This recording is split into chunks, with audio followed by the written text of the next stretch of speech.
Minutes from the March 22nd and March 26th have both been circulated.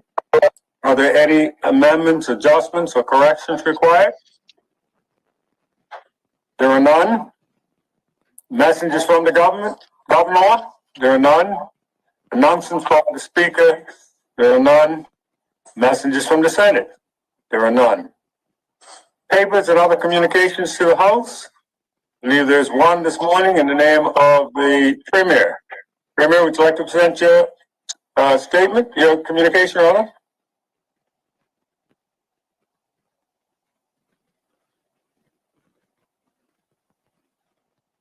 Premier?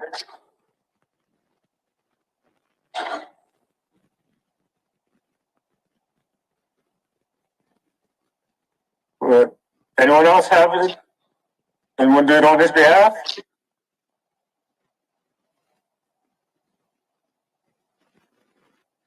We're going to move on. Petitions, there are none. Statements by ministers and junior ministers. We have a few statements this morning, roughly about 8 statements. The first this morning is in the name of the Deputy Premier. Deputy Premier, would you like to do your statement? Yes, Mr. Speaker, good morning. Good morning to you. Everyone today. Mr. Speaker, I am pleased to take this opportunity to inform this Honorable House of the Department of Planning Statistics. The applications submitted to the department continue to serve as an indicator of the state of the construction industry and the impact of this important industry to the economy of Bermuda during these trying times. In the first quarter of this calendar year, the statistics compiled by the department highlight growth in all areas: interest in new development, construction of new development, and also increased sales in the real estate sector. The department's services directly support this growth. Mr. Speaker, the planning process typically involves both a planning application and a building permit. Minor works, also known as permitted development under the Development and Planning General Development Order 1999, require only a building permit known as a permitted development permit, commonly known as PDP. Mr. Speaker, commencing with the planning application process, the statistics paint a very encouraging picture of the development interest in Bermuda. Turning back to 2019, prior to the COVID-19 pandemic, 140 planning applications were submitted to the department between the time frame of January 1st and April 30th. In turn, the total of 110 applications were approved. During the same period in 2020, when the virus first appeared on our shores, submissions took a slight dip, with 103 submissions being made, with 67 being approved. Mr. Speaker, I am very pleased indeed to share that the numbers this year demonstrate that, despite the pandemic, investment and interest in development is taking off. Specifically, 213 planning applications were submitted in the first 4 months of this new calendar year. Within the same period, the planning team have approved 135 applications. Both figures are essentially doubled in comparison to what we observed in 2020. Mr. Speaker, it is important to provide information regarding these types of developments that are being applied for, whilst the majority of applications are seeking a series of renovations and additions to existing dwellings. of varying size, there have been some new commercial developments also. The department has received a number of applications for new houses, for both the recently approved Riddles Bay residential lots and also those lots approved under the Tuckers Point Special Development Order. Notable larger projects involve those associated with the Azura Hotel and multi-unit developments across the island. Mr. Speaker, while planning application submissions highlight initial interest in development, it is the building permit application process that demonstrates intent and action to proceed with construction. In the first 4 months of this year, both residential and commercial building permits significantly outpaced last year, with 114 and 63 received respectively. This is a large increase over 2020, which saw 60 residential building permits and 46 commercial received. Mr. Speaker, the PDP submissions were a significant increase in the numbers can be seen, is where the significant increase in the numbers can be seen. As mentioned previously, there are small scale projects, predominantly minor renovations and additions, and residential solar panel installations. This work is mainly undertaken by the many small and medium-sized construction businesses, most of which have been adversely affected by the pandemic. In the same period in 2020, there were 81 residential PDPs and 21 commercial PDPs issued. In this calendar year, the department has processed 170 residential PDPs and 24 commercial. Of the residential permits, 66 of them are for solar PV installations. These are impressive figures and speaks to optimism and confidence in the economy, particularly the building trade sector. Furthermore, these types of works are generally carried out by local labor, resulting in reasonable employment levels for local contractors. Mr. Speaker, honorable members may believe that these are similar and do not exceed pre-COVID years, specifically 2019. On the contrary, this year's figures still beat those of 2019, when the current pandemic state of affairs were still inconceivable. In 2019, there were 106 residential building permits submitted in the same calendar period and 57 commercial, with 125 PDPs issued. Note that 2019 PDPs were not categorized as residential or commercial. Mr. Speaker, you might observe that permits do not equate to actual commercial activity, but activity is demonstrated by the number of building and electrical inspections that are taking place. In 2020, there were 1,251 inspections carried out in the first 4 months. In 2021, to date, the department has carried out 1,814, an increase of 45%. It is an encouraging signifier of the continued activity within the construction industry.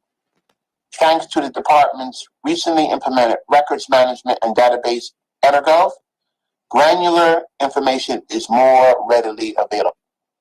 Mr. Speaker, to the naysayers who might think that this activity only speaks of ongoing projects, we can confidently attest that ongoing works presently are only a part of the picture. Of those 1,814 inspections carried out this year, 266 of them were for commencement of works, which are performed at the start of a project as compared to 154 of the 1,251 in the previous year. This is excellent news and signifies a vibrant construction industry moving ahead with confidence and optimism. Mr. Speaker, further testament to the optimism is in the number of planning searches, which are initiated when a property is being purchased. In 2019 and in 2020, there were 240 and 261 respectively for the entire year. To date, this year, there have been 102, which is approximately 40% of the previous year's average for the whole year achieved at only the first quarter of the year. This demonstrates investor confidence in the economy that is moving in a positive direction. Mr. Speaker, in light of those positive statistics, I take this moment to acknowledge and commend the Department of Planning, a critical department within my ministry, for all of its continuing hard work in response to this increase in applications, development, and property purchases. Thank you very much, Mr. Speaker. Thank you, Deputy Premier. The next statement this morning is in the name of the Minister of Finance. Minister, would you like to present your statement at this time? Pleased with you, Mr. Speaker. Go right ahead, Minister. Good morning, Mr. Speaker. Mr. Speaker, in accordance with Section 2AA3 of the Government Loans Act of 1978, I rise to inform this Honorable House of the issuance of 3 new government guarantees. Mr. Speaker, when determining whether the government should consider providing a guarantee, various factors are taken into consideration before making a final decision.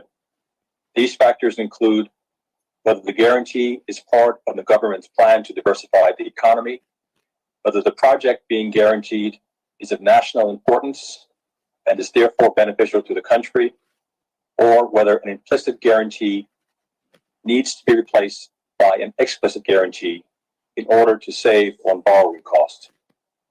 Mr. Speaker, with the above criteria in mind, government has guaranteed a $30 million loan on behalf of the Bermuda Land Development Corporation for the installation of a sewer main, a main drinking water main, a reclaimed water main, and a spare main in St. George's. Mr. Speaker, in relation to the $30 million BLDC guarantee will facilitate the revitalization of essential water and wastewater infrastructure within the East End, which is the first phase of the Integrated Water and Waste Master Plan. Mr. Speaker, this development will be crucial to the town of St. George's, as well as the new St. Regis Hotel. It will connect water storage infrastructure at BLDC with the town and introduce new water production and sewage treatment facilities. The end result will be a solution to the failing sewage infrastructure within the town, increased water production to service the town, as well as residents of St. George's Parish and St. David's. And it will introduce a new resource of non-potable water available for flushing, irrigation, and service to the new hotel. Mr. Speaker, this initiative is the end result of the East End Water Master Plan study undertaken some years ago. It will be in the future be replicated on a much larger scale for the entire island during future phases of the Integrated Waste and Water Master Plan. Mr. Speaker, in closing, I would note that projects such as this are consistent with the government's intention to make a considered and deliberate approach in relation to the issuing of guarantees. This initiative is focused on revitalization of central infrastructure, which will not only provide future services to residents, but also provide opportunities for employment as contractors execute the works. Whenever possible, we will continue to take proactive steps to help to spur job growth and facilitate initiatives with positive short and long-term impact on the Bermudian people and economy. Mr. Speaker, I spoke a little early when I talked about 3 guarantees. There is actually only 1 for this reporting. I'll report 2 others once they have been signed. Thank you, Mr. Speaker. Minister, thank you for that statement. I understand the next statement is yours as well. Would you like to present that at this time? Yes, Mr. Speaker. Mr. Speaker, I rise this morning to inform this Honorable House on the positive results of the recent sovereign ratings reviewed by Standard & Poor's. otherwise known as S&P. Mr. Speaker, on Monday, March 29th, 2021, S&P conducted its annual rating review of the country of Bermuda. The purpose of the review was to assess the country's creditworthiness and to determine the level of risk associated with lending to Bermuda. Mr. Speaker, when evaluating the creditworthiness of the country, a credit rating agency is assessing a country's ability and willingness to service its financial obligations to commercial creditors on time and in full. Both qualitative and quantitative considerations form the basis for these forward-looking assessments. Areas evaluated to assign an appropriate credit rating includes those related to the political environment, its economic status, the effectiveness of its policymaking, and the sustainability of its deficits and its debt burden. Speaker, to make its determination for Bermuda, S&P met with the Minister of Finance and his team, Department of Statistics, as well as a number of other persons and entities in the public and private sectors. Outside of government agencies, those interviewed included the governor, leader of the opposition, and representatives from the Bermuda Monetary Authority, the Association of Bermuda Insurers and Reinsurers, Bermuda Tourism Authority, and the Bermuda Business Development Agency. Mr. Speaker, after their evaluation of the information received through their discussions and research, S&P has affirmed Bermuda's A+ long-term sovereign credit and senior unsecured debt ratings, as well as its A1 short-term rating and its AA+ transfer and convertibility assessment, with the outlook assessed as stable. Mr. Speaker, in explaining the rationale for the affirmation, S&P stated that, and I quote, "The ratings reflect Bermuda's strong institutional framework for governance, prosperous economy, favorable external profile, ample fiscal flexibility, moderate net general government debt burden, and limited monetary flexibility," end quote. The report went on to state, "We view Bermuda's policymaking as largely effective, predictable, and proactive, and its political institutions as stable. We believe the territory can and is willing to implement reforms to ensure the long-term sustainability of public finances." Mr. Speaker, given all of the challenges this island has faced as a result of the COVID-19 pandemic, this government is very pleased to have been given a stamp of approval by S&P for the way we have handled our affairs during these trying times. Mr. Speaker, in S&P's report, they acknowledged that the COVID-19 pandemic derailed our fiscal year 2020-21 performance, but also acknowledged that this was the case for many other countries. Moreover, S&P believes Bermuda's economic recovery will begin in 2021. Mr. Speaker, while the report was very positive and endorsed all of the hard work the government has done to date, it is also important to note that we must continue to be vigilant and maintain our prudent approach to management of the country's finances. Factors such as an unexpected weakness in our insurance or reinsurance sector, a resurgence in the coronavirus that substantially shuts the economy, a failure to improve government finances which leads to sustained deficits, or a fall in pension assets to less than 25% of gross domestic product could cause S&P to lower our rating in the next 2 years. Mr. Speaker, to ensure Bermuda maintains its credit rating, government must therefore maintain and enhance its fiscal discipline and continue with its commitment to implement its economic recovery plan. Mr. Speaker, at this point, I would like to reiterate my gratitude to the health, national security, and COVID-19 frontline teams for the work that they have done in combating this virus, along with those persons in the public, the majority of our residents, who have been observing the restrictions which have had to be imposed for the safety of all. This has helped the government limit the damage done to the economy and ensure our economy begins to recover near term. I would also like to thank people who met with S&P and helped to ensure their confidence in Bermuda.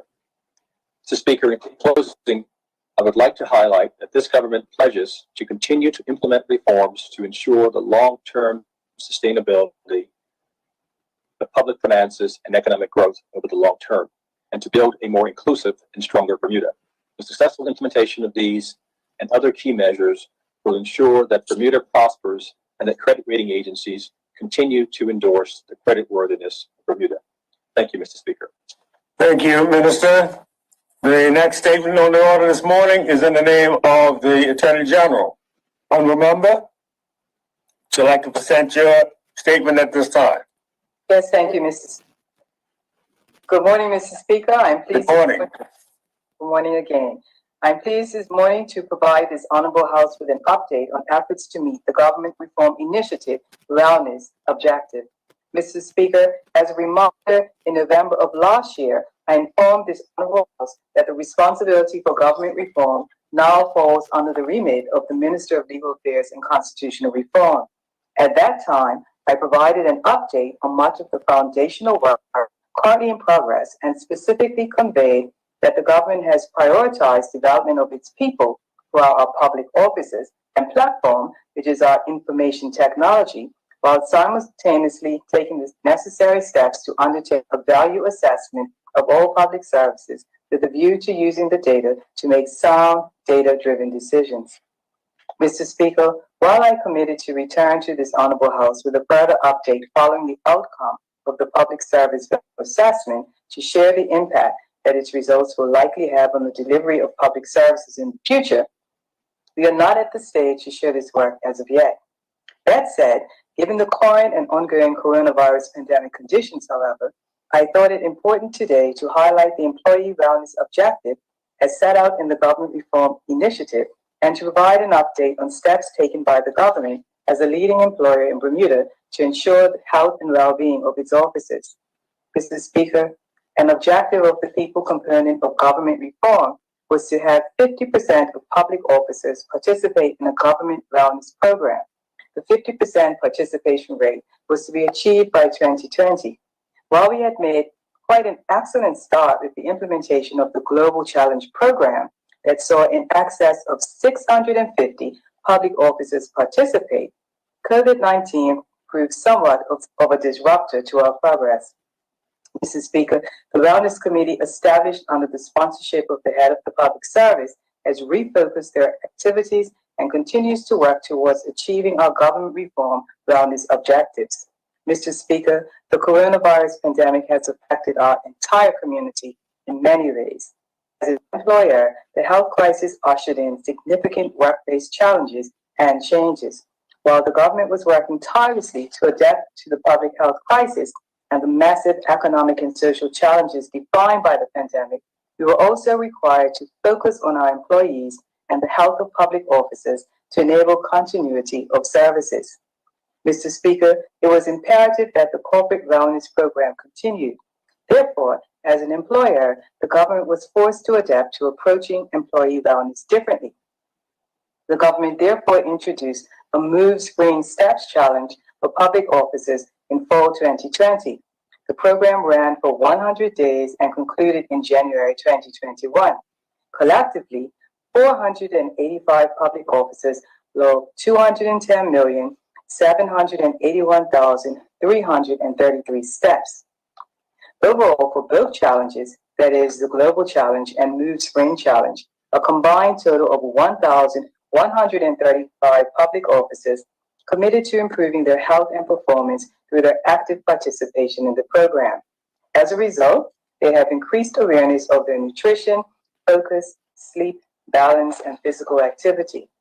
Mr. Speaker, the Move Spring Steps Challenge not only caused officers to continue to engage in physical activity to remain healthy, but it introduced government employees to health and well-being elements via a deliberate yet staggered, manageable process.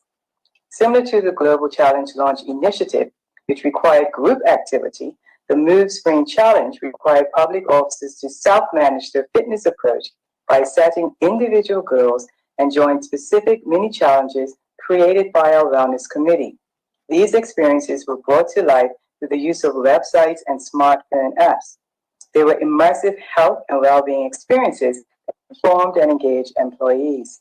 Mr. Speaker, participants were able to track their steps and activities such as walking, swimming, cycling, boxing, rowing, Pilates, yoga, and more while simultaneously adhering to all public health regulatory requirements. Mr. Speaker, officers participating in the program were able to view their health progress on the health dashboard, which provided a holistic snapshot and equipped them with important information that they needed to achieve their goals. Further, participants were able to leverage the health dashboard to monitor their well-being in real time, identify areas of improvement in their overall health, and discover new ways to succeed, notwithstanding the coronavirus pandemic conditions.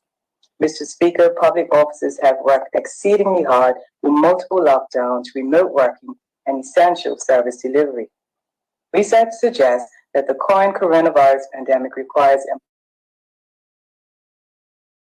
employers to modify their corporate wellness offerings with more attention to three key areas.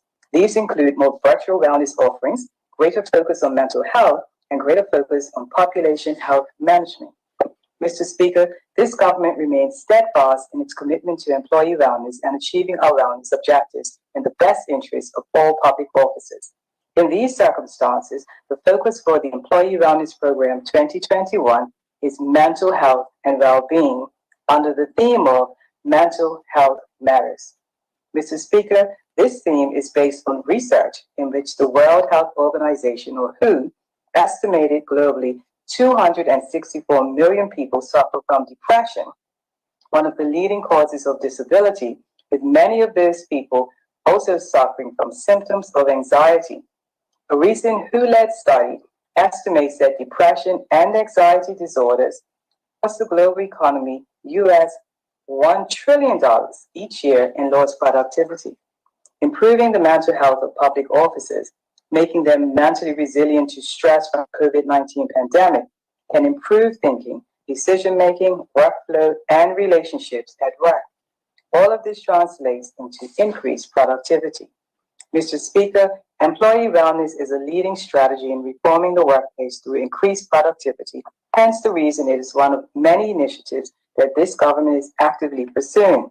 In particular, over the next 3 months, the Wellness Committee will implement several activities, including webinars, mental health challenges, and mental health and wellness training for managers. Mr. Speaker, I take this opportunity to recognize our Wellness Committee for their resourcefulness and continued efforts in managing the Employee Wellness Initiative throughout this challenging coronavirus pandemic period, and to recognize Team TCD for their success in logging the most steps during the recently concluded Move Spring Challenge. Thank you, Mr. Speaker. Thank you, Minister AG. The next statement on the order paper this morning is from the Minister of Social Development and Seniors. Minister, would you like to present your statement at this time? Yes, thank you, Mr. Speaker.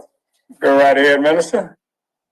Mr. Speaker, this morning I would like to inform this Honorable House that the month of May is celebrated as Foster Care Month. Under normal circumstances, the Department of Child and Family Services would be gearing up to hold a special recognition celebration event for Bermuda's foster parents. However, owing to the restrictions in place to minimize the transmission of COVID, we were unable to hold the annual appreciation tea for foster parents in 2020 and now again in 2021. Despite this, we must take some time out to honor Bermuda's foster parents. They are to be commended for the role that they play in providing stability to our foster children.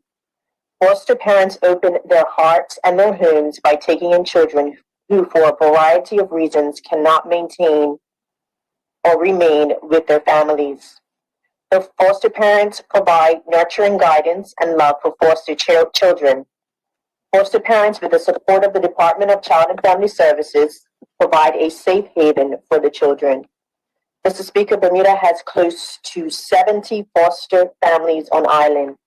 These persons, along with their extended family members, are the unsung heroes in our community. When a child enters a home as a foster child, they become intricately linked to the extended family of parents. The Department of Child and Family Services, under the authority of the Children's Act of 1998, is responsible for all child protection matters pertaining to young people ranging from newborn up until the age of 18. Our foster families are caring for these youth in need, and some of them are caring for more than one foster child at a time. Mr. Speaker, we have 11 foster families who are caring for special needs foster children. These are classified as therapeutic foster children who have a combination of intense emotional, behavioral, and cognitive challenges. Within this number, some of these special needs children also have physiological challenges that need the direct attention of medical specialists from overseas, being necessary to address the unique conditions. Our local pediatricians often consult with and refer to Boston Children's Hospital for this group of children. This is a growing area of concern for the department, as there is need to recruit new foster parents who have knowledge and experience in the area of working with or caring for special needs population. The department runs a campaign to recruit for therapeutic foster parents, and to date, 5 persons have agreed to be interviewed, and they will be going through the required application process. Mr. Speaker, the recognition and highlighting of Foster Care Month is not complete without expressing a huge thank you to the Foster Parents Association, charity number 620. The Foster Parents Association works diligently with the community to raise funds and obtain items for foster children. The Foster Parent Association is comprised of active foster parents, and they too should be commended for the ongoing support given to Bermuda's foster children. Mr. Speaker, the Ministry of Social Development and Seniors takes this time on behalf of all the children in foster care to thank those individuals who have opened their homes and who have given selfishly of themselves to make a difference in the lives of children. I encourage more people within our community to become foster parents. In doing so, Mr. Speaker, such persons will provide caring, safe, nurturing homes for children when their families are unable to care for them. Anyone interested in being a foster parent should contact Ms. Selena Simons on 296-7575. Mr. Speaker, I encourage all members of this honorable House, along with all persons within the community, to salute Bermuda's foster parents during the entire month of May, as well as the staff of the Department of Child and Family Services for managing this very important program. Our children, vulnerable for many reasons, need us. As a community, we can pledge to enrich the lives of foster children and advocate for the needs of foster children. Mr. Speaker, in closing, I wish to send a message to all of our foster children. For some, life in foster care can be extremely challenging. To sometimes feel displaced, alone, unwanted, disconnected, confused, and unloved are real feelings to be recognized and acknowledged. Always know that you are not alone and you are important no matter what the circumstance. If you are given a firm place to stand, stand tall, and concentrate on moving the heaven and earth. Thank you, Mr. Speaker. Thank you, Minister. The next statement this morning is in the name of the Minister of Works. Minister? Good morning, Mr. Speaker. Morning. Mr. Speaker, I'm pleased to provide a further update on the short-term stimulus program that was launched on December 17th, 2020, to a maximum value of Bermuda dollars $13.385 million, where small to medium-sized contractors were invited to participate. Mr. Speaker, the program was launched as there is an urgent need to provide stimulus to the local economy in order to retain and boost employment numbers in the wake of the economic downturn sparked by the COVID-19 pandemic. As a result, the Ministry of Public Works compiled a list of shovel-ready projects that are executable almost immediately. These projects are mostly infrastructure improvements and will not add further burden to government operational expenses. The project selection principles are to maximize the employment of the private sector while providing much-needed refreshing of neglected infrastructure.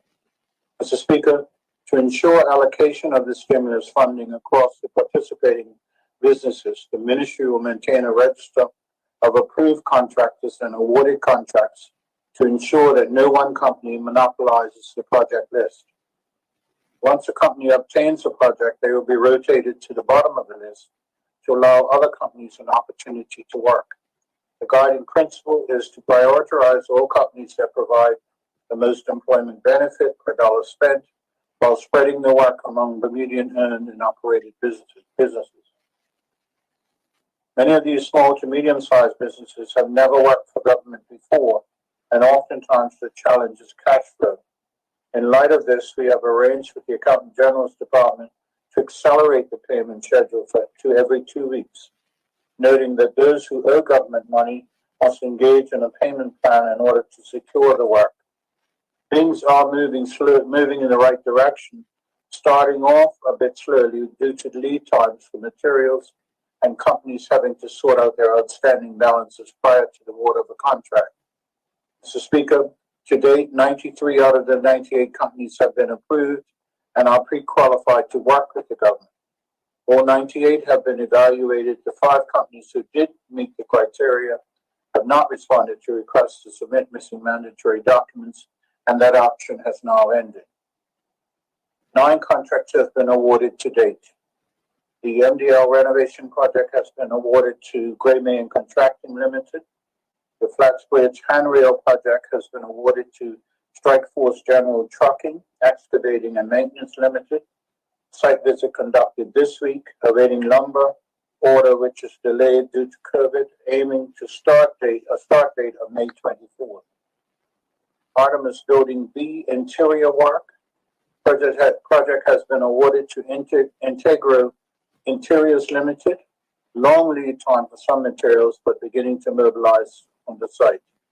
Dallas Wharf still awaiting planning permissions. Contract has been awarded to Kaisa Limited. Long lead items start on site in 4 weeks, May 23rd. Alba Beach Access. Contract awarded to Smith Hauling and Excavating. Start date May 17th. Artemis Building A, loading dock repairs, awarded to Next Level Development. Pre-award meeting to be held, start date to be confirmed. New plant inspection building at the Botanical Gardens, awarded to Daniels Construction. Pre-award meeting to be held, start date to be confirmed. Veranda repairs at Camden, awarded to Limestone Holdings. Pre-award meeting to be held and start date to be confirmed. There are several projects out for evaluation. Highways fencing, wastewater section landscaping, 3 projects, dock maintenance work across the island, cleaning of Pembroke Canal, and roadside vegetation removal. Mr. Speaker, companies who owe government funds will be garnished, or a payment plan will be put in place before they are awarded contracts. Workforce Development has reached out to the Bermuda Housing Corporation in order to facilitate the hiring of the temporary workers through the Hustle Truck framework. This looks like a good fit and will see Workforce Development transferring funds to BHC to run the program on their behalf. BHC will then create MOUs with the various participating contractors to onboard the workers. Mr. Speaker, there is a great opportunity for cross-ministry collaboration between the Ministry of Labor and Public Works, along with the Bermuda Housing Corporation. The entire team at the ministry have been working extremely hard to get this initiative up and running, ably led by consultant project engineer Mr. Robert Richardson, who has been assigned to coordinate the work of all those involved. I'd like to publicly thank them all for their efforts. We are very pleased with the response to the stimulus program thus far from both contractors and likely employees, all of whom want to get to work and help the economy improve. This project is bearing fruit, and one can expect to shortly see a flurry of stimulus activity occurring around the country. Thank you, Mr. Speaker. Thank you, Minister. The next statement this morning is in the name of the Minister of Education. Minister, would you like to present your statement at this time?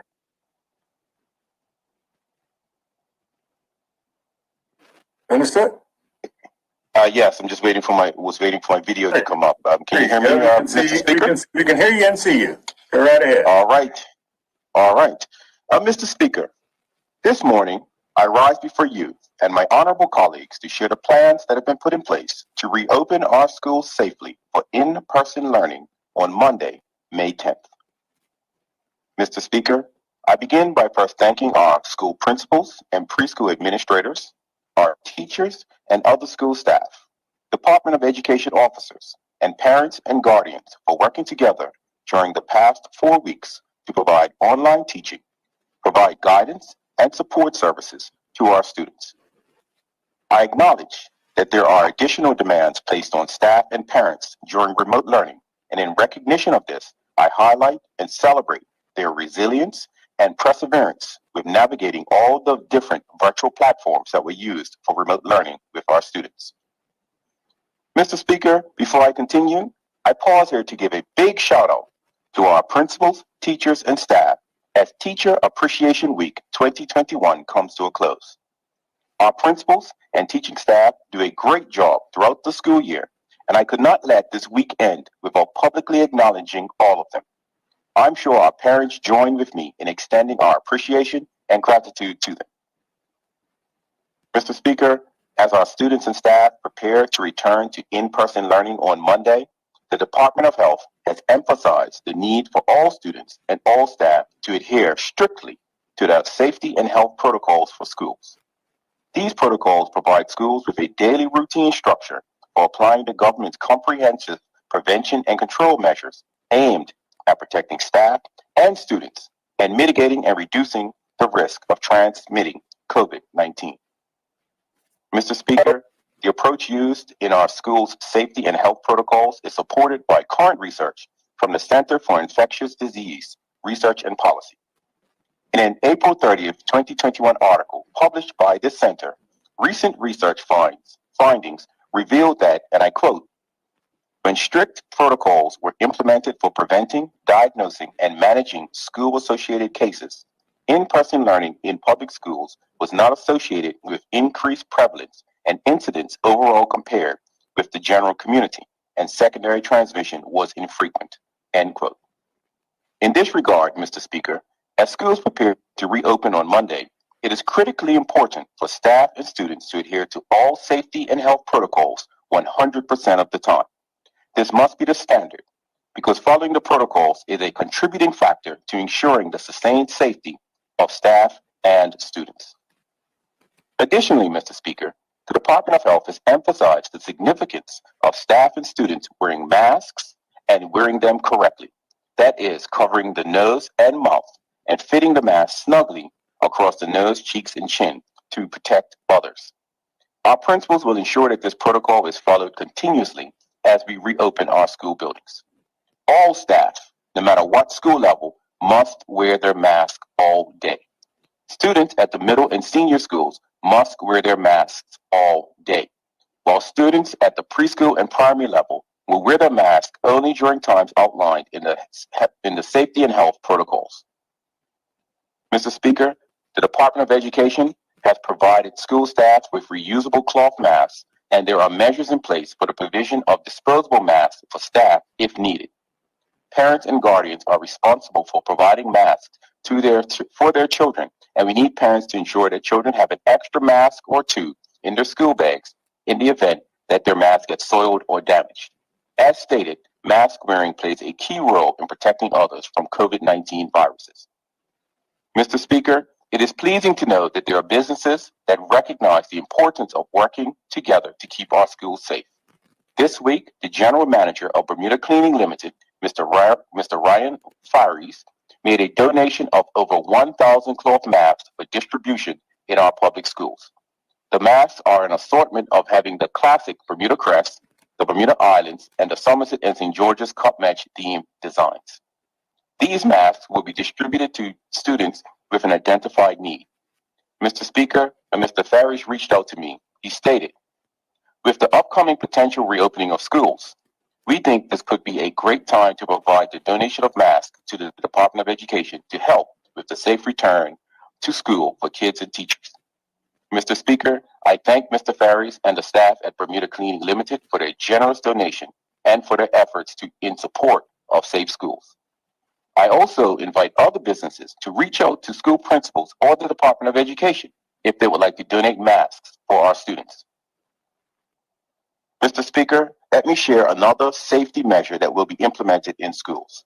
Just this week, Monday, I met with the Education Emergency Measures Committee to discuss the introduction of a saliva testing screening strategy for public and private schools. The EEMC is in support of this screening strategy which will help health officials identify persons in our schools who may be COVID-19 positive and asymptomatic. This strategy will also enable health officials to identify exposure risk and put in place proper protocols needed to isolate individuals who have tested positive. This strategy adds another layer to our efforts to keep our schools as safe as possible. Mr. Speaker, the saliva screening strategy involves self-administered saliva testing as a screener for staff and students at public and private school sites in accordance with a schedule that is determined by the government's molecular diagnostic laboratory. This schedule will see 25% of each school student population who have given consent saliva tested every week. The results of the saliva test are available within 48 hours and are sent to each individual's GP or physician. Mr. Speaker, also in support of our efforts to keep our schools safe, parents and students were encouraged to participate in self-administered saliva testing this week at Penner's Wharf and the Star of India before school reopens on Monday. Several parents are taking advantage of this testing and will help keep our schools safe. Additionally, the Molecular Diagnostic Laboratory has arranged for self-administered saliva testing for staff, students, and parents on Saturday, May 8th from 10 a.m. to 3 p.m. at St. Paul's Centennial Hall in Hamilton. I ask all parents, students, and staff to get tested so that we together can make our schools safe. Mr. Speaker, in closing, let me share that the Commission of Education is planning to hold Zoom town hall meetings with our school staff and parents next week, Monday through Thursday, during the evenings to share details about the saliva testing strategy and to answer any questions that they may have. Representatives from MDL will be at the meetings to answer questions. More detailed information will be sent directly to parents via the Scoop newsletter, which they receive directly from the Department of Education.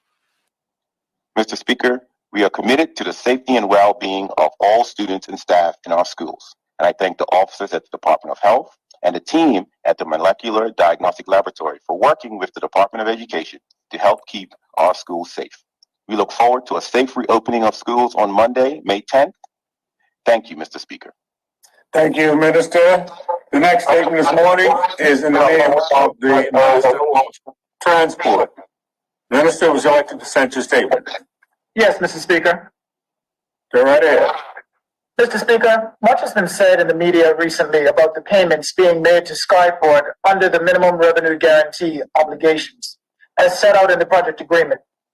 Mr. Speaker, this government takes all of its contractual obligations very seriously, and I would like to take this opportunity to set the record straight and provide all of the facts relating to these contractual payments. Mr. Speaker, I would like to clearly state from the outset that the Bermuda Airport Authority has met all of its contractual obligations to pay all amounts due and payable as part of the government's minimum revenue guarantee, which I will refer to from now on as the MRG. The Airport Authority has been required to make 3 MRG payments to date since July 2020, which I will cover shortly. Mr. Speaker, to be clear, there have been no overpayments by the Bermuda Airport Authority because the Airport Authority's officers undertake extensive due diligence prior to advising me when an MRG payment is due. Mr. Speaker, I believe that bears repeating. There have been no overpayments by the Bermuda Airport Authority. Mr. Speaker, the project agreement contains a predetermined payment schedule of the MRG amounts for each calendar quarter of the 30-year contract. The process is such that at the end of each quarter, Skyport issues a report to the Airport Authority for the actual regulated revenues it has received for that particular quarter. If the actual regulated revenues received by Skyport are below the MRG threshold, the Airport Authority must transfer funds in an amount equal to the difference into the Guaranteed Revenue Reserve account, which is an escrow account in Skyport's name. Mr. Speaker, the Airport Authority made 2 such MRG transfers in 2020. In July 2020, in the sum of $5,770,995.54.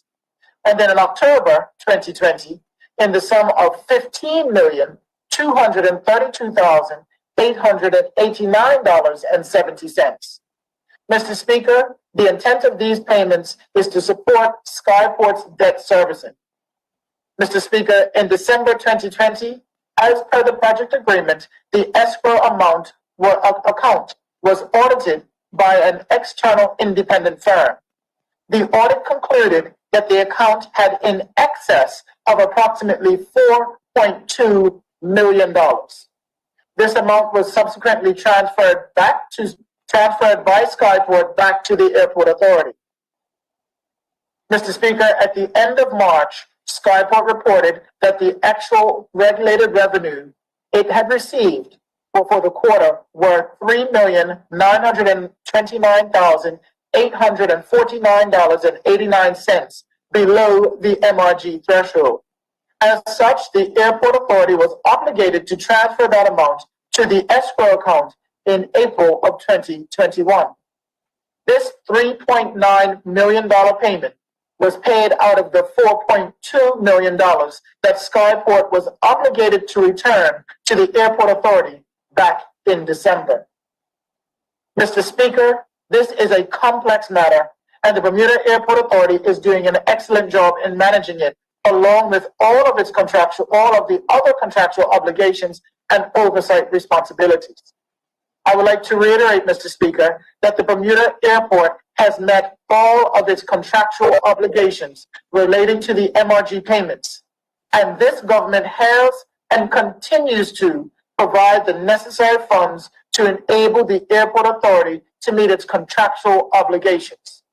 There have been no overpayments by the Bermuda Airport Authority. Thank you, Mr. Speaker. Thank you, Minister. And that brings us to the close of the ministerial statements this morning. Ministers, there are some questions when we get to that point in the order paper. The next item on the order paper this morning are reports of committees, and we have a report coming from the Deputy Speaker in regard to the Private Bills Committee. Deputy Speaker? Thank you, Mr. Speaker. To His Honor, the Speaker and members of the Honorable House of Assembly, the Parliamentary Joint Select Committee on Private Bills has the honor to submit the following report.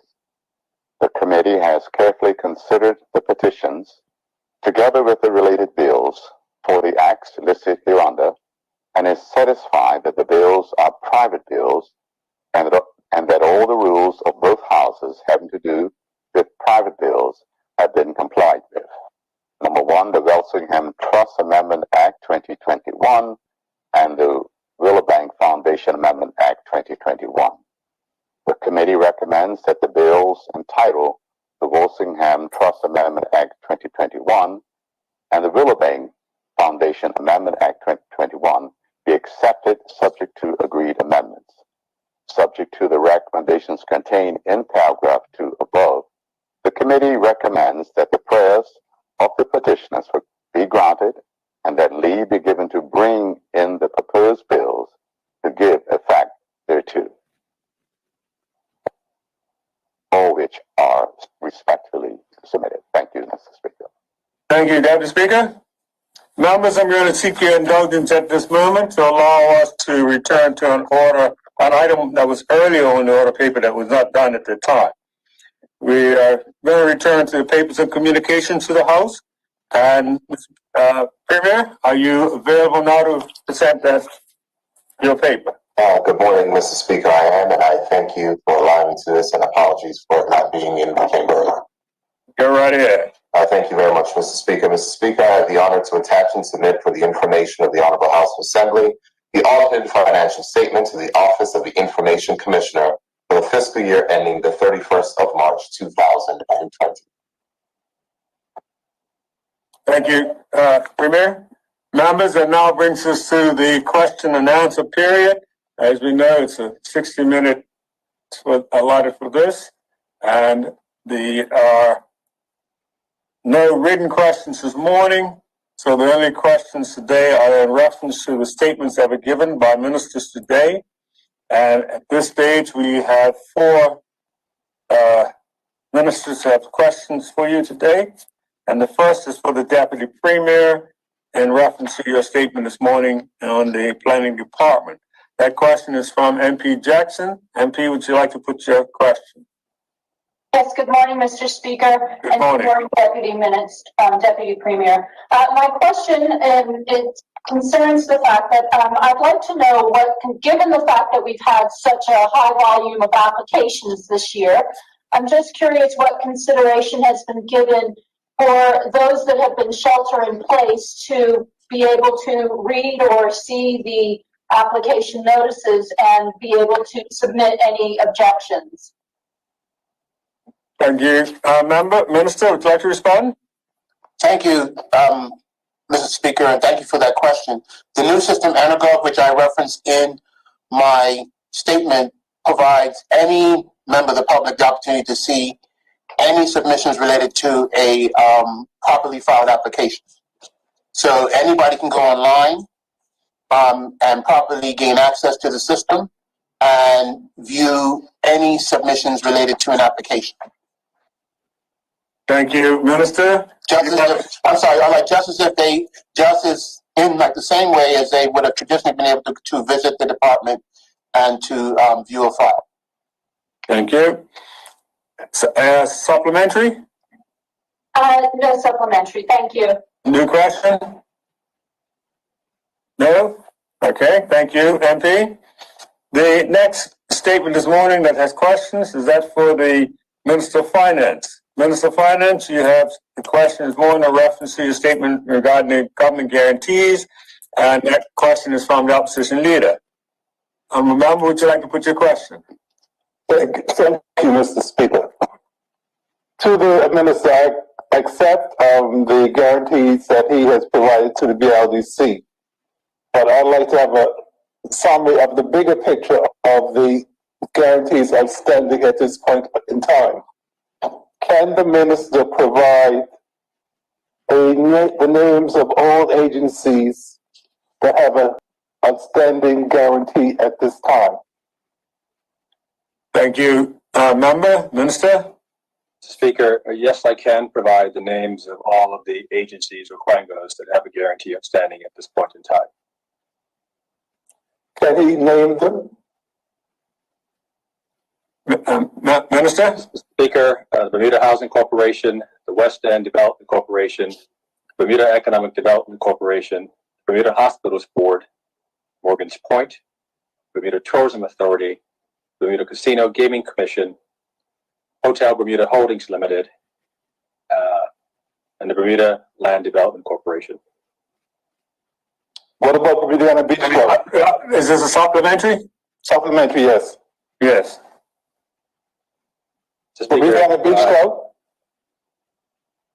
I have answered the question that the member put to me. If I didn't mention the name, then it means the guarantee has not yet been executed. Okay. Fine.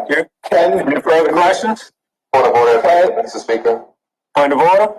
Just, Mr. Speaker, just to draw a point of order that questions for publicly available information, I think are supposed to not be allowed, and just for the information of the opposition leader, that the answer that the Minister of Finance just gave is clearly outlined in the budget book, as it is every year, of outstanding government guarantees. So the information is publicly available. Okay, with the Is this a supplementary or new question? new question. Go ahead. With the new guarantee that he's brought here today, can the Minister of Finance provide the total value of the entire guarantee portfolio? Minister? Mr. Speaker, that I can provide that number, but I need to provide some context. And so the number, the aggregation of all the guarantees that I've listed for the names of the entities that I just mentioned is $612.1 million. Okay. That number reflects the present value of the guarantees. Okay. That's right. And supplementary? Supplemental.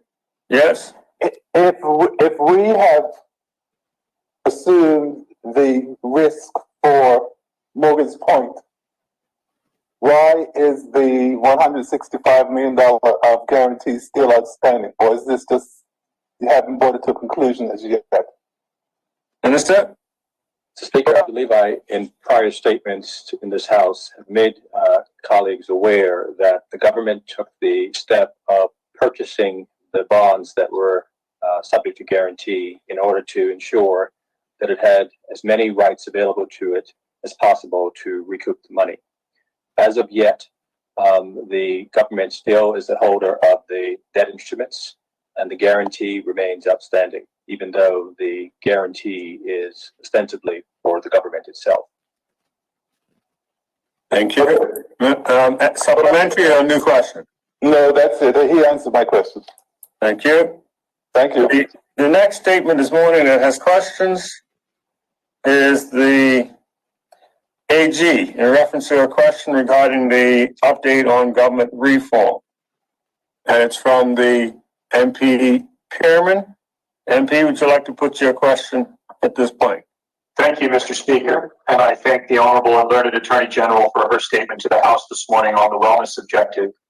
Honorable Attorney General, at page 6 of your statement, you referenced the World Health Organization and the estimate of global people who suffer from depression at 264 million by the WHO's estimate.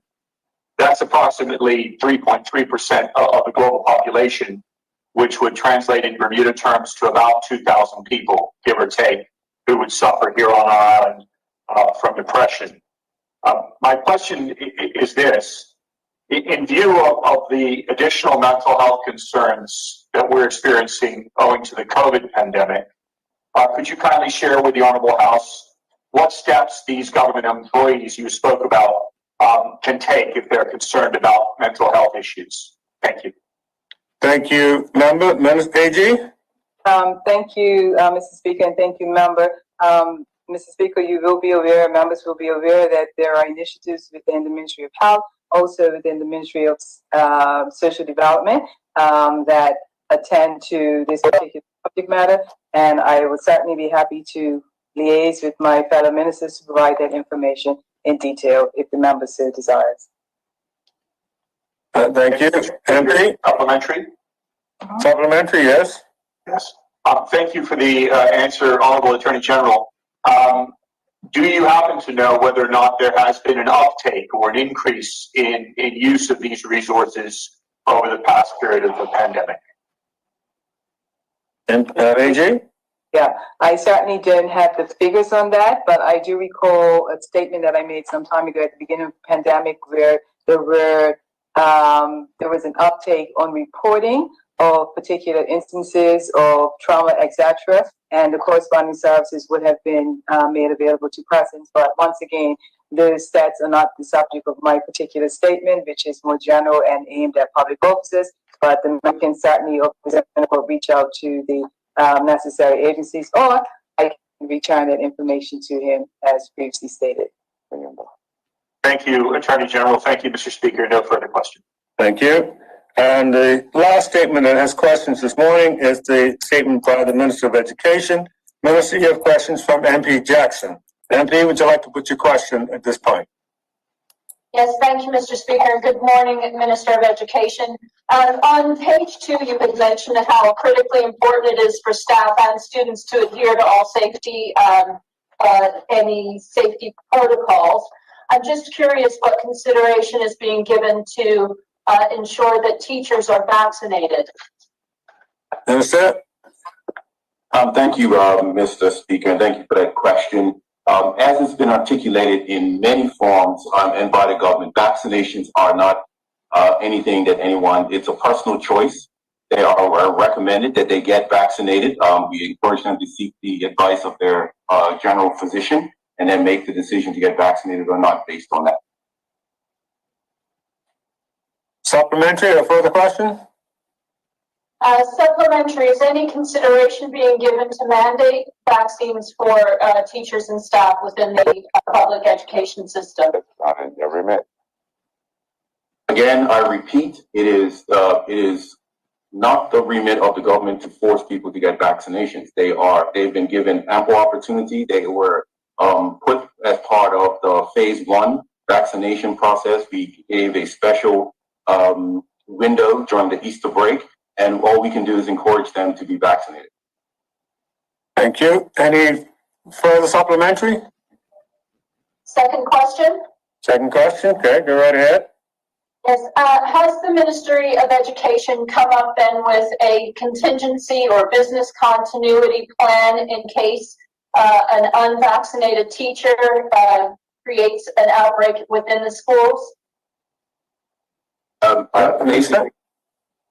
thank you for that question. Whether they're vaccinated or not, a positive protocol, a positive COVID-19 case will be handled with the appropriate guidelines that have been in place since we opened schools in September. Thank you. Supplementary? Mr. Speaker, I have no further questions. Thank you. Thank you, members. Members, that brings us to a close of the questions for the question period this morning. Please, Mr. Speaker, I did have questions, MP Richardson, for Minister BURCH. Chat didn't work. Okay, let me browse back up the chat. Actually, it is showing up. No, it wasn't showing earlier. My apologies, Mr. Speaker. It is showing. Minister BURCH? Is he still there? He may have. Still there? I'm here, Mr. Speaker. Okay, good. Minister, there is a question for you from the opposition whip. Opposition whip? Thank you, Mr. Speaker. Would the Honourable Minister please inform this Honourable House whether in his statement he'd said that a register of approved contractors and awarded contracts will be maintained. Will that register be made public?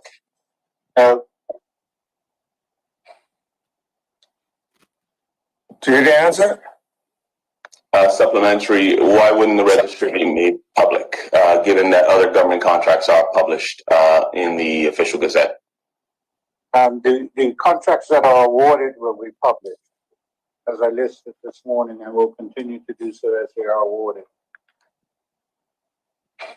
Thank you, Mr. Speaker. New question? Yes. Would the Honourable Minister inform the Honourable House that in his statement this morning, in the first paragraph, he referred to the short-term stimulus program will have a maximum value of $13.3 million. Would he inform us how much of that fund has been committed to approved contractors and projects at this time? I do not have that information at hand, but I can easily get it.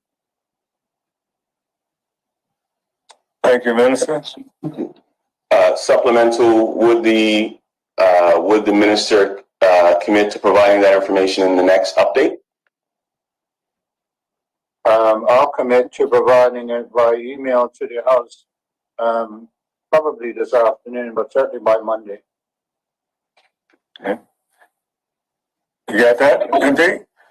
Yes, Mr. Speaker. So I suppose my question would be to you, would I then email the clerk to get that information circulated?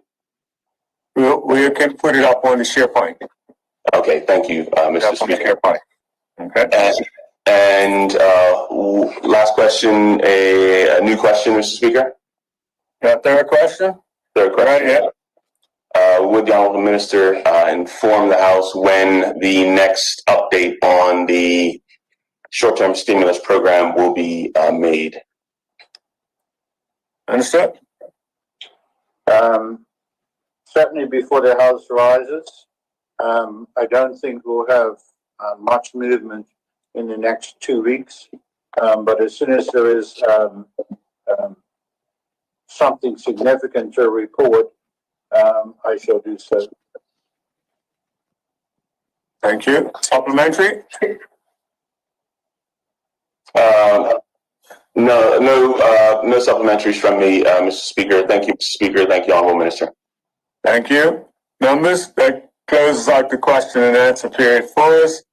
And we'll now move on to the congratulatory and obituary speeches. Would any member like to make a contribution at this time? No members? Yes, yes, Mr. Speaker. Deputy Speaker, I hear you have your 3 minutes. Yes, Mr. Speaker. I would like to, for the House to send condolences to the following families. Mr. Samuel Matthew, Ms. Dorothy Stevenson, Mr. Clint Simpson, and Ms. Millicent Timothy, all who resided in Hamilton Parish and have passed since we last met. These folks will certainly surely be missed by their families and the communities that they lived in. Thank you, Mr. Speaker. Thank you, Deputy. Would any other member wish to make a contribution at this time? Yes, Mr. MP Flogo, you have your 3 minutes.